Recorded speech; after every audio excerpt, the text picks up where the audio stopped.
Now, when you are starting work as a voiceover, you have two options when it comes to where you'll record and edit. You can either hire professional audio studios to record and edit your voiceover scripts, or you can set up a studio at home. The advantages of the first option, using external professional studios, are that you're going to not have any of the hassle of dealing with anything technical, and you'll no doubt have experienced engineers who'll make your voice sound absolutely wonderful, and they'll also do all the pesky editing afterwards. The major disadvantages of going to outside studios include the hassle and time of traveling to external studios, the major inconvenience of not being able to record things outside the studio's opening hours, and that's even if they have space or time for you during their working day. But of course, the biggest disadvantage of hiring professional audio studios are the potential enormous high costs. And even if you have a bulk use deal with your local studio, it really isn't going to be worth your while, unless you happen to be getting network TV commercials or other high-paying jobs regularly. So I'm sure you'll be considering setting up a voiceover studio at home. Maybe you think it'll be quite easy. After all, if you pay enough for a microphone, that's all you need, really, isn't it? Well, no.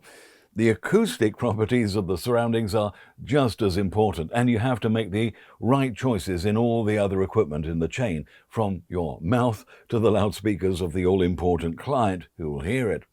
Let me run through all the elements you'll need to build a home studio where you'll get professional results. First of all, you'll need decent internet speed for directed session and to upload the fairly large 24-bit WAV files. Ideally, this needs to be wired into your computer. Don't use Wi-Fi, which can be a bit intermittent, so wired internet. A recording area with little external noise and also little reverberation. Ideally, you'd buy a voice booth with audio tiles on the walls to sit or stand in, but you don't need this to start with. It's amazing what can absorb sounds effectively. Old duvets or egg boxes, it doesn't matter what it looks like as long as it sounds good. A large diaphragm condenser microphone, the best you can afford.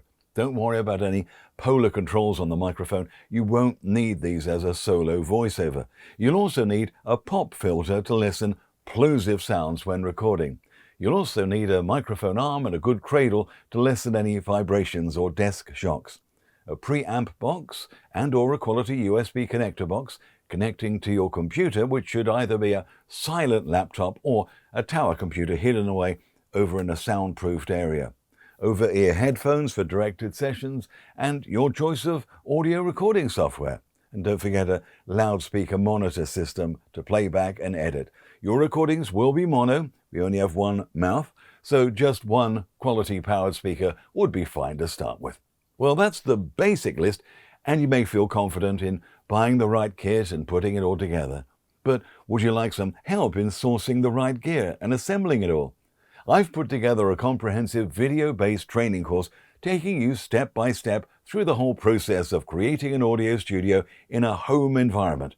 You'll know what to buy, how to connect it up, and learn the pitfalls along the way. I'll get you set up fast and you'll be ready to record and edit in no time, earning income as an independent voiceover artist. So click on the link somewhere around the video to find out more and start creating your own home studio.